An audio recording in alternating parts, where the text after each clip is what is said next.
No, that's the sound of money not being made. Oh no. Yeah, well, the brewery was started in 2000, originally in a 40 square meter spot just down the road. And I came to Switzerland about 5 years ago. My wife is Swiss, and then met up with Stephen, who started the original brewery. And that was in 2011, 2010, 2011. And then a few years ago, started taking it seriously as to, how to expand and looking at the market and what we could do. And then so we reorganized the company, raised some capital, expanded in January of 2013 with the new company, and then last year we moved over here and are making beer. For the most part, we're in a market where there aren't a lot of American-styled beers. Of course, there's IPA and American Pale Ale and all of this, but coming from a place where people really get it right, and then brewing it in a country where people don't really know what it is, or they're just learning what it is, it's kind of an advantage. You have a different take on these styles than, a Swiss person who's brewing an IPA, or, for example. So like Bierfactory was one of the first breweries who had an IPA in Switzerland. Yeah, everything started through IPA. I emailed Gabe. Yeah. So I got the Swiss Beer Abo as a gift when I finished my PhD from my lab. And looked at the website and was like, who's this guy? He's an American working in a brewery in Switzerland. Like, how does this work? Sent him an email, said IPA is my favorite beer too. How did this all happen? Like, how did you get here? How did you get involved in a brewery?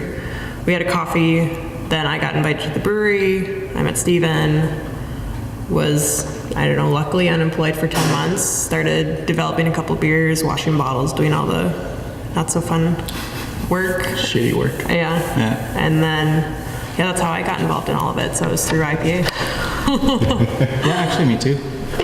Yeah, I was looking for a decent IPA. I went on Bob's website, found ratings, and I was taking a German course in Rapperswil. And then so it just so happened that the brewery was in Rapperswil, and came and tried the IPA, and I was so happy to actually find one. Because I've been to Drinks of the World, and I've been to places trying to find some sort of selection. I mean, you go to the States and you have this huge, vast selection of different types of beers, and then you come here and every beer is a lager. Well, there's the Dunkels, dark lager, light lager, maybe a Weizen, and it's so boring.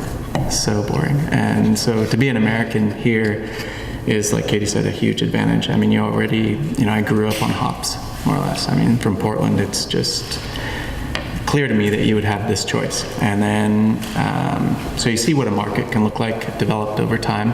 And then you look at Switzerland, 5 years ago when I started, 4 years ago here. And it was clear that there was a lot of room in the marketplace. And so we started this Beer of the Month Club, started the Craft Beer Festival, because I think that education on what's possible was the first step. And so in the last 3 years, you see those, if you want to call it a trend, with American-style beers coming here, craft beer. I mean, before we started the Craft Beer Festival, the first name of it was Beer Treff, but that didn't make any sense, and so we just called it what it is, Craft Beer Festival.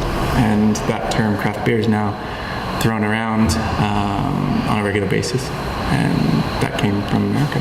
And so having seen that it's, in my opinion, you take a trip over there and you can forecast the future. You basically say, this is what the future will look like in this market. I don't know how long it's going to take to develop it, but it's growing. So here we are. I'd say we are not looking to be the biggest player in Switzerland, but just make beers we like, and beers which sell, obviously, but we just want to keep doing it. Make beers that are interesting, have a good time with it.